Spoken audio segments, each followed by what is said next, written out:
മുന്നേ പറഞ്ഞില്ലേ പഠിക്കാത്തവർക്ക് ലൈക് സിനിമയാണ് നല്ലതെന്ന്.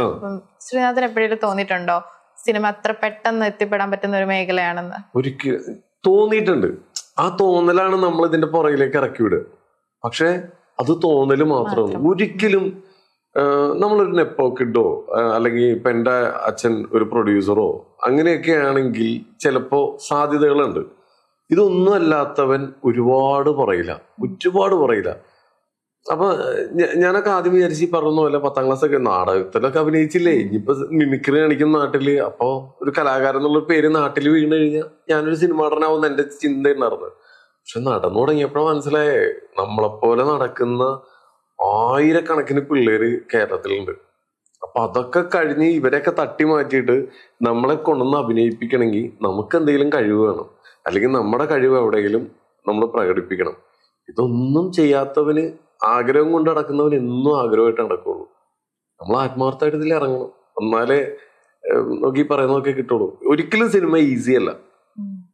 ഒരുപാട് പേരാണ് നമ്മുടെ നാട്ടിൽ കണ്ടിട്ടില്ലേ കിടന്ന് ഇതിന്റെ പുറകെ കിടന്ന് കഷ്ടപ്പെടുന്നതൊക്കെ. എവിടെ എത്താതെ പോയ എന്തോരം ആൾക്കാരുണ്ട്. ജീവിതം തന്നെ കൊണ്ടുപോയി കോളമാക്കിയ ഒരുപാട് ആൾക്കാരുണ്ട്. ഈസി അല്ല. അപ്പം സിനിമ ഇപ്പം പാഷൻ ഉള്ളവരുടെ അടുത്ത് അപ്പം ശ്രീനാഥൻ എന്താ പറയാനുള്ളത്? ഒരു പഠിത്തം കഴിഞ്ഞിട്ട് ഈ ഒരു ഇതിലേക്ക് ഫോക്കസ് ചെയ്യുക. ബിക്കോസ് ഓൾറെഡി ഒരു ഡിഗ്രി ഉണ്ട് അവരുടെ കയ്യിൽ. ഇത് സക്സസ് ആയില്ലെങ്കിൽ അവർക്ക് വർക്ക് ചെയ്യാൻ ഒരു ഓപ്ഷൻ ഉണ്ട്.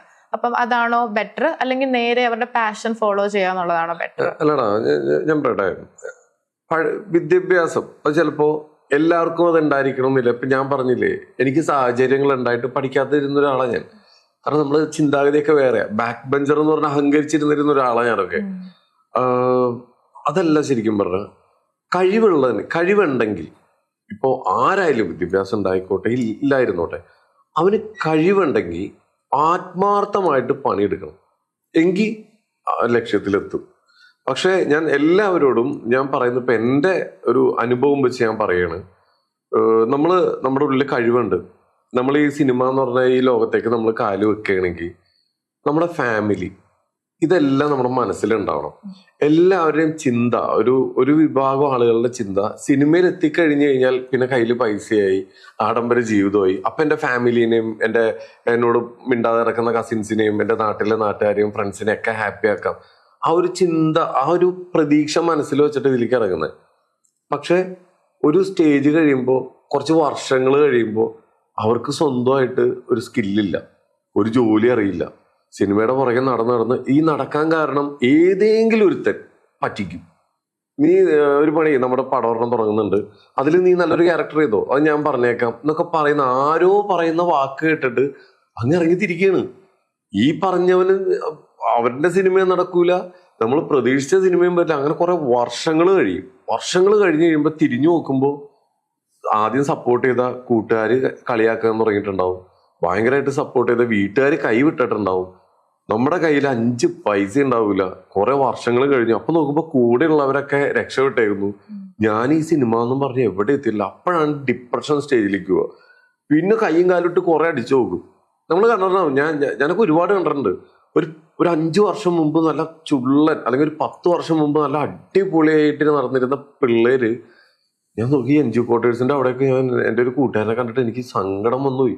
എന്ത് ഭംഗിയായിരുന്നു കാണാൻ. ഒരു എന്താ പറയാ, അവൻ അങ്ങനെ നടന്നിരുന്നതാ. ഭയങ്കര ബ്രാൻഡഡ് ഡ്രസ്സൊക്കെ ഇട്ടുകൊണ്ട് നടന്നിരുന്ന ഒരുത്തൻ ഒരു മുഷിഞ്ഞ മുണ്ട്, ഒരു കീറിയ ബനിയാനൊക്കെ ഇട്ടുകൊണ്ട് നിൽക്കുക. അപ്പൊ ഞാൻ ചോദിച്ചു, നീ എന്താണ് ഇവിടെ? അല്ല, ഒരു എഴുത്ത് നടക്കുന്നുണ്ട്, താടിയൊക്കെ നരച്ച്. പക്ഷെ ഇത്ര വർഷമായിട്ട് അല്ലല്ല ഈ പരിപാടി ഓണാവും. അപ്പോഴും അവൻ ആ പരിപാടി കൈവിട്ടിട്ടില്ല.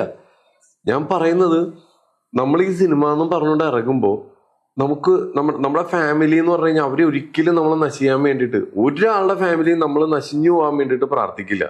നമ്മുടെ നല്ലതിന് വേണ്ടിയിട്ടായിരിക്കും അവർ ചിലപ്പോൾ ആദ്യം സപ്പോർട്ട് ചെയ്യും, പിന്നെ വേണ്ടാന്ന് പറയും, പിന്നെ നമ്മൾ ഇതിന്ന് മാക്സിമം പിന്തിരിപ്പിക്കും. ചിലർ പറഞ്ഞിട്ടില്ല, എന്റെ ഫാമിലി എന്റെ ഒരാളും എന്നെ സപ്പോർട്ട് ചെയ്യുന്നില്ല, ഞാൻ മാത്രം അധ്വാനിച്ചുണ്ടാക്കിയെന്ന്. അവർക്ക് ആഗ്രഹമില്ലാണ്ടല്ല എന്റെ മോൻ അല്ലെങ്കിൽ എന്റെ മോള് ഇനി എവിടെ എത്താണ്ടായി പോകണ്ടെന്ന് വിചാരിച്ചിട്ടായിരിക്കും അവരൊക്കെ പറയണത്. ഞാൻ പറയുന്നത്, ഫാമിലിനെ സേഫ് ആക്കുക, സ്വന്തമായിട്ടൊരു വരുമാനം നമ്മൾ കണ്ടെത്തുക, എന്നിട്ട് അതിന്റെ കൂടെ ഈ പാഷന്റെ പുറകെ ഇറങ്ങി തിരിച്ചു കഴിഞ്ഞാൽ ചിലപ്പോൾ അത് കിട്ടും. കിട്ടിയാൽ അത് ബോണസാണ്, ബാക്കിയെല്ലാം. ഇനി കിട്ടിയില്ലെങ്കിൽ നമുക്ക് ജോലിയും നമ്മുടെ ഫാമിലിയൊക്കെ അവിടെ സേഫാണ്. നമ്മൾ ഒരുമാതിരി പ്രാന്തനാവില്ല, അടുത്ത പരിപാടിയൊക്കെ പോകും നമ്മൾ. അപ്പൊ അതേ എനിക്ക് എല്ലാവരോടും പറയാനുള്ളൂ. സിനിമയുടെ പുറകിലേക്ക് നിങ്ങൾ എല്ലാവരും അറിയിക്കോ. സിനിമ നല്ലൊരു എന്താ പറയാ ഒരു എന്റർടൈൻമെന്റ്, എല്ലാവരും ഏറ്റെടുത്തേക്കുന്ന ഒരു സംഭവമൊക്കെയാണ്. പക്ഷെ അത് ഈസി അല്ല. അതിന്റെ പുറകെ ആഗ്രഹം കൊണ്ട് ഇറങ്ങുമ്പോൾ നമ്മുടെ ജീവിതം ഇല്ലാണ്ടാവാൻ വേണ്ടിയിട്ട് നമ്മള് ഫാമിലിനെ സേഫ് ആക്കുക, വരുമാനം ഒരു സൈഡിൽ കൂടി കണ്ടെത്തുക. ഒന്നും വേണ്ട, സൊമാറ്റോ ഓടാൻ പോയാൽ മതി. കയ്യിൽ ഒരു ദിവസം നമുക്ക് ചെലവിനുള്ള പൈസ കിട്ടും. നമ്മൾ ഈ പിച്ചക്കാരെ പോലെ നടക്കേണ്ട ആവശ്യമില്ലല്ലോ. എല്ലാവർക്കും നമ്മുടെ പൈസയൊക്കെ നമ്മുടെ ചുറ്റുമുണ്ട്, നമ്മളത് കണ്ടെത്തുക എന്നുള്ളതാണ്. അപ്പൊ എല്ലാവരും സിനിമയുടെ പുറകെ ഇറങ്ങിക്കോ, ഇതേപോലെ സേഫ് ആയിട്ട് ഇറങ്ങുക. ഫാമിലിന്നൊക്കെ എങ്ങനെയായിരുന്നു സപ്പോർട്ട്? ലൈക്ക് ഇപ്പം പറഞ്ഞല്ലോ കുറെ പേരൊന്നും സപ്പോർട്ട് ചെയ്യത്തില്ല. ശ്രീനാഥിനെ ഓക്കെ ഇത് ചെയ്തോ, ബിക്കോസ് മുന്നേ പറഞ്ഞു ഒരു ബാക്ക് ബെഞ്ചർ ആയിരുന്നു എന്ന്. അപ്പം ഒരു ബാക്ക് ബെഞ്ചർ ഈ ഒരു നിലയിലേക്കൊക്കെ എത്തും എന്ന് പറഞ്ഞ ഒരു രീതിയിൽ ഒരു സപ്പോർട്ട് ഉണ്ടായിരുന്നോ ഫാമിലിയുടെ സൈഡിൽ നിന്ന്? ഞാൻ പറഞ്ഞില്ലേ, എന്റെ ഏറ്റവും വലിയ അനുഗ്രഹം എന്റെ ഫാമിലി. എന്റെ ഏറ്റവും വലിയ അനുഗ്രഹം എന്ന് പറഞ്ഞാൽ എന്റെ അച്ഛനും എന്റെ അമ്മയും എന്റെ 2 അനിയന്മാരും. അവര് ഒരു പക്ഷേ അവർക്ക് വേണമെങ്കിൽ എന്റെ വീട്ടിൽ നിന്ന് ഓടിക്കായിരുന്നു. കാരണം ഞാൻ ഇതിന്റെ പുറകെ വർഷങ്ങള് നടന്നിട്ടുണ്ട്. അവരും എന്റെ അനിയന്മാരും കാണുന്നതാണ് എന്റെ കൂടെ നടന്നിരുന്ന പിള്ളേരൊക്കെ അത്യാവശ്യം ജോലിയൊക്കെ മേടിച്ച് സ്വന്തം കാലിൽ നിൽക്കുമ്പോഴും ഞാൻ നാളെ എനിക്ക് കിട്ടാൻ പോകുന്ന ഒരു സിനിമയുടെ പുറകെ നടക്കുന്ന ഒരു കാലഘട്ടം ഉണ്ടായിരുന്നു. ഒരു സമയത്ത് എന്റെ കയ്യിൽ നിന്ന് ഞാൻ തോന്നിയൊരു സമയത്താണ് നമുക്കൊരു തിരിച്ചറിവ് ഉണ്ടാവുമല്ലോ. അപ്പോഴാണ് മനസ്സിലായത് എന്റെ ഫാമിലീനെ ഒഴിവാക്കി വിട്ട് എനിക്ക് വേണമെങ്കിൽ ഈ പണ്ട് പറയൂലേ എല്ലാരും വിട്ട് ഞാൻ ചെന്നൈക്ക് പോയി ഒരു ദിവസം ഞാൻ നന്നായി തിരിച്ചു വന്നു. ഇങ്ങനെയൊക്കെ നമ്മൾ ചിന്തിച്ചതാ. എല്ലാരും വിട്ട് അങ്ങ് പോവാം, വല്ല കോടമ്പക്കത്ത് പോയി പൈപ്പ് വെള്ളവും കുടിച്ച് നടക്കാം, പഴയ ആൾക്കാരൊക്കെ പറഞ്ഞു. അങ്ങനെയൊക്കെ ഞാൻ ചിന്തിച്ചിരുന്ന ആളാ. പക്ഷെ ഞാൻ എന്റെ അച്ഛൻ്റെയോ എന്റെ അമ്മയുടെയോ എന്റെ അനിയന്മാരുടെയോ കയ്യിൽ നിന്ന് എന്റെ ചെലവിന് വേണ്ടി ഒരു 100 രൂപ മേടിക്കാതെ ഞാൻ ഇതിന്റെ പുറകെ നടന്നു. അപ്പോഴും ഞാൻ നന്നായിട്ടില്ല. ഇവർക്ക് എല്ലാവർക്കും ആ ഒരു ടെൻഷൻ ഉണ്ട്. എന്നിട്ടും അവര് ഓക്കെ, അവന് ശല്യമില്ലാണ്ട് അവന്റെ പരിപാടികളൊക്കെ നോക്കുന്നുണ്ട്, നടക്കട്ടെ, എന്തെങ്കിലും അവൻ നന്നാവും എന്നുള്ളൊരു വിശ്വാസം അവരുടെ ഉള്ളിലുണ്ടായിരുന്നു. ഞാൻ അത്യാവശ്യം എനിക്ക് അറിയാവുന്ന, ഞാൻ കാർ ഓടിക്കാൻ പോയിട്ടുണ്ട്, ഡ്രൈവറായിട്ട് പോയിട്ടുണ്ട്.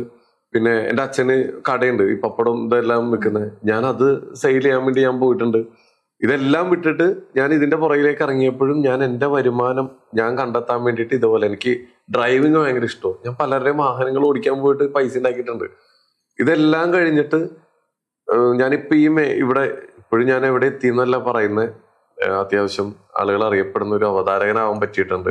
ഇപ്പൊ ആ സിനിമ കിട്ടി തുടങ്ങി, എനിക്ക് ഡബ് ചെയ്യാൻ പറ്റിയ നല്ല നല്ല സിനിമകളിൽ എനിക്ക് അത്യാവശ്യം ഈ മേഖലയിൽ കൂടി. എന്താണ് അവന്റെ ജോലി? അവൻ ഇപ്പൊ സിനിമയിലൊക്കെ അഭിനയിക്കേണ്ടത്, ഇപ്പൊ അവന് അവതാരകനൊക്കെയാണെന്ന്, അതാണ് എന്റെ ജോലി എന്ന് നാട്ടുകാരും എല്ലാവരും പറയുന്നൊരു സ്റ്റേജിലേക്ക് ഞാൻ എത്തിയിട്ടുണ്ടെങ്കിൽ എന്റെ വീട്ടുകാരുടെ സപ്പോർട്ട് തന്നെ ഒരു നല്ല രീതിയിൽ അവരെന്നെ സപ്പോർട്ട് ചെയ്തിട്ടുണ്ട്. എനിക്കറിയില്ല അവരെന്തുകൊണ്ടാണ് ഒരു സമയത്ത് അവരെന്നെ വീട്ടിൽ നിന്ന് അടിച്ചിറക്കാഞ്ഞത്, എനിക്കറിയില്ല. കാരണം അത്രയും സപ്പോർട്ട് എന്റെ ഫാമിലി എനിക്ക് തന്നിട്ടുണ്ട്. അതില് എനിക്ക് ഏറ്റവും കൂടുതൽ എന്റെ അനിയന്മാരോട്, ഒരു സമയത്ത് എനിക്ക് ചെയ്യാൻ പറ്റാത്ത പല കാര്യങ്ങളും അവരെന്നെ ചെയ്തിട്ടുള്ളത്. എന്നിട്ടും എന്നെ ഇങ്ങനെ മാറ്റി നിർത്തിയിട്ടില്ല. അവിടെ ചേട്ടൻ ഒരു ദിവസം രക്ഷപ്പെടും എന്നുള്ള ഒരു പ്രതീക്ഷ അവർക്ക് ഉണ്ടായിരുന്നു. അത് ഞാൻ തെറ്റിച്ചിട്ടില്ല. ഞാനിങ്ങനെ എത്തും, ഇനിയും എത്താനുണ്ട്, എത്തും. ഞാൻ മുമ്പേ പറഞ്ഞില്ലേ സിനിമയിലെ ഒരു കറുപ്പ് വെളുപ്പ് അങ്ങനെയൊക്കെ പറഞ്ഞു. അപ്പൊ ഇപ്പോഴും അത് നിലനിൽക്കുന്നുണ്ടോ? ഇപ്പൊ അങ്ങനെയൊന്നും ഇല്ലെന്ന് തോന്നുന്നു. ഇപ്പൊ എന്തോരം ഒരു ടൈമില് എനിക്ക് തോന്നുന്നു സിനിമാ നടൻ എന്ന് പറയുമ്പോൾ നമ്മളെല്ലാരും മനസ്സിൽ വരുന്നൊരു സങ്കല്പം ഉണ്ടായിരുന്നു. അതൊക്കെ മാറ്റി എഴുതിപ്പോ അങ്ങനെയൊന്നുമില്ല. നമ്മുടെ പേരെടുത്ത് പറയുന്നില്ല, അത് ശരിയല്ലോ. ദൂരം ആൾക്കാരുണ്ട്, അങ്ങനെയൊന്നും നോക്കുന്നില്ല. നല്ല കഴിവുള്ള നല്ല ബോധമുള്ള ഡയറക്ടറുടെ കയ്യിൽ ആരെ കിട്ടിയാലും ആ സിനിമയ്ക്ക് ആപ്റ്റ് ആണെങ്കിൽ അവര് വളർത്തിയെടുക്കും. അവിടെ കറുത്തവൻ വെളുത്തവനൊന്നുമില്ല. ഇനിയിപ്പൊ അങ്ങനെ നോക്കുന്നുണ്ടോന്ന് അറിയില്ല. ഇടയ്ക്ക് എവിടേക്ക് എന്താ വിവാദമൊക്കെ ഇങ്ങനെ വരും. അതൊക്കെ സോഷ്യൽ മീഡിയയിൽ എവിടെയുള്ള അപ്പൊ തന്നെ തിരിച്ചടി കൊടുക്കും, അവർക്ക് കിട്ടിയതും മേടിച്ചോണ്ട് പോകുന്നല്ലാണ്ട്. പക്ഷെ എന്നെ പറഞ്ഞ ഡയറക്ടറെ അങ്ങനെ വെച്ചിട്ടുണ്ട്, അത് ഞാൻ വിടൂലേ. അതിനൊരു ഭാഗ്യം ഉണ്ടാവട്ടെ ഉടനെ തന്നെ. അതെ അതെ, ഇവളും പ്രാർത്ഥിക്കുന്നുണ്ട് ആ ഭാഗ്യം ഉണ്ടാവാൻ വേണ്ടിയിട്ട്. അപ്പം ഓരോരുത്തര് കളറിന്റെ പേര് കളിയാക്കിയിട്ടുണ്ട്, അല്ലെ കുറെ സ്കാം ഒക്കെ ഇപ്പൊ നടക്കുന്നുണ്ടല്ലോ. അപ്പൊ അങ്ങനെ ഒരാള് ടൊവിനോയ്ക്ക് വരെ ഡബ് ചെയ്തിട്ടുണ്ട്. ട്രാക്ക് ഡബ് ചെയ്തിട്ടുണ്ട്. അതെ, പിന്നെ മാർവൽ സീരീസിൽ വന്നിട്ടുണ്ട്, കാന്താരയിൽ ഡബ് ചെയ്തിട്ടുണ്ട്. അപ്പൊ ഇതൊക്കെ ഒരു മറുപടി അല്ലേ? മറുപടി ഞാൻ പറഞ്ഞില്ലേ, ഞാൻ എന്റെ അച്ചീവ്മെന്റ്, എന്റെ ലക്ഷ്യം മാത്രം ഫോക്കസ് ചെയ്ത് പോകുന്ന ആളാണ്. എനിക്ക് എന്നെ സപ്പോർട്ട് ചെയ്യാൻ എന്റെ ഫാമിലി ഉണ്ട് എന്നും പറഞ്ഞ് അവര് സപ്പോർട്ട് ചെയ്തുകൊണ്ടിരിക്കുമ്പോ ഞാൻ എന്ത് തോന്നിയ ദിവസം കാണിക്കും, അങ്ങനെയൊന്നുമല്ല. എനിക്ക് വ്യക്തമായിട്ട് ലക്ഷ്യങ്ങൾ, എനിക്ക് ഒരു ഗോൾ ഉണ്ട്, അത് അച്ചീവ് ചെയ്ത് ഞാൻ മുമ്പോട്ട് പോയിക്കൊണ്ടിരിക്കുന്ന ഒരാളാണ്. ഈ അതിന്റെ ഭാഗമായിട്ടാണ് എനിക്ക് ഈ ഡബിങ്ങും കാര്യങ്ങളൊക്കെ വന്നത്. ഡബിങ് വന്നു, അവതാരകനായി, ഒരു സിനിമയിൽ അഭിനയിച്ചു. ഇനി എന്തൊക്കെ ചെയ്യാൻ പറ്റും അതൊക്കെ ചെയ്യണം, നല്ല കാര്യങ്ങൾ എന്തൊക്കെ ചെയ്യാൻ പറ്റും അതൊക്കെ ചെയ്യണം. അത് തന്നെ അത് നമ്മൾ ആത്മാർത്ഥമായിട്ട് കഷ്ടപ്പെടുന്നതുകൊണ്ട് അതെല്ലാം നടന്നു വരുന്നത്. ഒരിക്കലും നമ്മളെ കളിയാക്കിയവരോടോ ഇവരോടൊരു മറുപടി അതിന്റെ ആവശ്യമില്ലല്ലോ. നമ്മൾ എന്തിനാ അവരോടൊക്കെ മറുപടി പറയാൻ പോകുന്നത്? അവരോട് മറുപടി പറഞ്ഞു നിൽക്കാനാണെങ്കിൽ അതിന് നേരം ഉണ്ടാവുള്ളൂ. നമുക്ക് പണിയുണ്ട് ഇവിടെ വേറെ. ലക്ഷ്യം മാത്രം ഫോക്കസ് ചെയ്ത് പോകുന്ന ഒരാളാണ് ഞാൻ. എൻ്റെ ഫാമിലി ഇപ്പുറത്ത് തന്നെ സപ്പോർട്ട് ചെയ്യാനുണ്ട് എന്നും പറഞ്ഞ് സപ്പോർട്ട് ചെയ്യണമെന്ന് എന്ത് തോന്നിയതൊന്നും ഞാൻ കാണിക്കുന്നില്ല. കറക്റ്റായിട്ട് ഞാൻ വ്യക്തമായ ലക്ഷ്യങ്ങൾ, എൻ്റെ ഓരോ ഗോൾ ഞാൻ അച്ചീവ് ചെയ്ത് പോവുക. അതിന്റെ ഭാഗമായിട്ടാണ് ഈ ഡബിങ് കിട്ടിയതും സിനിമ കിട്ടിയതും ഇതെല്ലാം ഈ വന്നോണ്ടിരിക്കുന്നത്. നമ്മൾ ആത്മാർത്ഥമായിട്ട് തന്നെ മുമ്പോട്ട് പോകുന്നത്. ഇനി ഞാൻ ചോദിക്കാൻ പോകുന്നത്, ഇപ്പം ശ്രീനാഥ് തുടങ്ങിയത് ഒരു സ്ക്രാച്ചിൽ ലൈക്ക് ഒന്നുമില്ല. ഇതുപോലെ തന്നെ സ്ക്രാച്ച് നിൽക്കുന്ന ഇപ്പം ആളുകളുണ്ട് ഫ്രം സീറോ. അപ്പം അവരോട് എന്താ പറയാനുള്ളത്? എങ്ങനെ ഒരു ഹാർഡ് വർക്ക്, അല്ലെ ചിലവരുണ്ട് ഓക്കെ വർക്ക് ആവുന്നില്ല എന്നാ പിന്നെ ഇട്ടേച്ച് പോവാ, അങ്ങനെ പറയുന്ന ഒരു ലൈക്ക് ഇത്രയൊരു ആളുകളുണ്ട്. എന്നാൽ സ്റ്റിൽ വർക്ക് ചെയ്തുകൊണ്ടിരിക്കുന്ന ആളുകളുണ്ട്, അല്ലെ വർക്ക് ചെയ്യണോന്ന് ആഗ്രഹിക്കുന്ന ആളുകളുണ്ട്. അപ്പം അവരോട് എന്താണ് പറയാനുള്ളത്? ഞാൻ പറയട്ടെ, എല്ലാവർക്കും ഒരുപാട് ആഗ്രഹങ്ങളുണ്ട്. ആ ആഗ്രഹങ്ങളിലേക്ക് എത്താൻ ഇപ്പൊ ഞാൻ പറഞ്ഞില്ലേ, ഞാനൊരു സീറോ തുടങ്ങിയിട്ട് ഇവിടം വരെ എത്തി നിൽക്കുന്ന ഒരാളാണ്. ഇനിയുണ്ട് എനിക്ക് യാത്ര ചെയ്യാൻ ഒരുപാടുണ്ട്.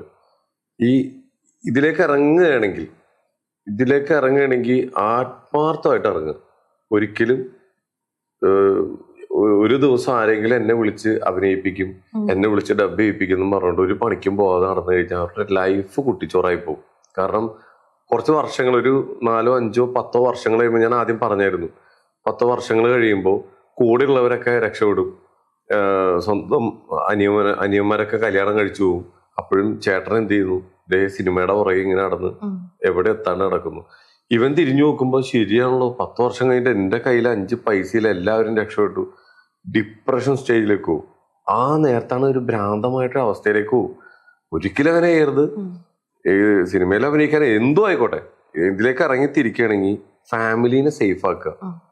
നമ്മളൊക്കെ ഇതുപോലെ ഇരിക്കുന്നത് നമ്മുടെ അച്ഛനും അമ്മയൊക്കെ അത്രയും കഷ്ടപ്പെട്ടിട്ടാണ് നമ്മൾ ഇതുവരെ ആക്കി വെച്ചേക്കുന്നത്. ഫാമിലീനെ സേഫ് ആക്കുക, സ്വന്തമായിട്ടൊരു വരുമാനം ഉണ്ടാക്കുക, എന്തെങ്കിലും ഒരു കൈത്തൊഴിൽ എന്തോ ആയിക്കോട്ടെ. അതിപ്പോ പ്ലംബിംഗ് ആണോ, ഡ്രൈവിംഗ് ആണോ, കമ്പ്യൂട്ടർപരമായിട്ടുള്ള ജോലികളാണോ, എന്തോ ആയിക്കോട്ടെ, ഒരു ജോലി കൈത്തൊഴിലായിട്ട് പഠിക്കുക. എനിക്ക് ഡ്രൈവിംഗ് അറിയാവുന്നതുകൊണ്ടാണ് ഞാൻ പിടിച്ചു നിന്നത്. ഞാൻ വണ്ടി ഓടിക്കാനൊക്കെ പോകുമായിരുന്നു അത്യാവശ്യം. ഇന്നും വേണമെങ്കിൽ ഞാൻ പോകും. എനിക്ക് എൻ്റെ കയ്യിൽ വരുമാനം ഇല്ലാന്ന് തോന്നിക്കഴിഞ്ഞാൽ എന്തോ ഒരു ഓപ്ഷൻ നമ്മുടെ ചുറ്റും കിടക്കുന്നത്. എൻ്റെ ചെറുപ്പത്തിൽ ഇങ്ങനെയൊന്നും ഉണ്ടായിരുന്നില്ല. സൊമാറ്റോ, സ്വിഗ്ഗി ഇതൊന്നും ഉണ്ടായിരുന്നില്ല. ഇന്നിപ്പോ അത് ഇഷ്ടം പോലെ ഓപ്ഷൻ. അപ്പൊ ഇതൊക്കെ ചെയ്തിട്ട് അവരുടെ ആഗ്രഹത്തിലേക്ക് ഇറങ്ങുക. ഇല്ലെങ്കിൽ ഒന്നും കയ്യിലുണ്ടാവില്ല, വട്ടപൂജവും. ആ നേരത്ത് പിന്നെ ഇരുന്ന് ചിന്തിച്ചിട്ട് കാര്യമില്ല. ഉറപ്പായിട്ടും നമ്മൾ സേഫ് ആക്കുക, നമ്മളെ സേഫ് ആക്കുക. പറ്റുമെങ്കിൽ നമ്മുടെ ഫാമിലിനെ സേഫ് ആക്കുക. ഫാമിലിനെ സേഫ് ആക്കാൻ പറ്റിയില്ലെന്നുണ്ടെങ്കിൽ തന്നെ അവരെ ബുദ്ധിമുട്ടിക്കാതിരിക്കുക. ഓക്കെ, നമ്മൾ നമ്മുടെ ലക്ഷ്യത്തിലേക്ക് പോയിക്കൊണ്ടിരിക്കുക. പിന്നെ ആത്മാർത്ഥമായിട്ട് നമ്മൾ എന്ത് വിചാരിച്ചോ അതാണ് അതിന്റെ ഏറ്റവും വലിയ തെളിവാണ്. ഏറ്റവും വലിയ തെളിവ് ഞാൻ ആഗ്രഹിച്ച കാര്യങ്ങളിലേക്ക് തന്നെ എത്തിയേക്കുന്നത്. വളരെ കുറഞ്ഞൊരു വിദ്യാഭ്യാസമുള്ള ഒരാളാണ് ഞാൻ. പല TV ചാനലിന്റെ ഓൾ കേരള ഹെഡായിട്ട് വരെ ഞാൻ വർക്ക് ചെയ്തിട്ടുണ്ട്. അതൊക്കെ അനുഭവത്തിൽ നിന്നും നമ്മൾ ഈ കാണുന്ന കാഴ്ചകളിൽ നിന്നുള്ള അങ്ങനെയുള്ള ഒരു പഠനത്തിൽ കൂടി തന്നെയാണ് ഞാൻ ഇവിടേക്ക് എത്തിയത്. അത്രയൊക്കെ തന്നെയുള്ളൂ.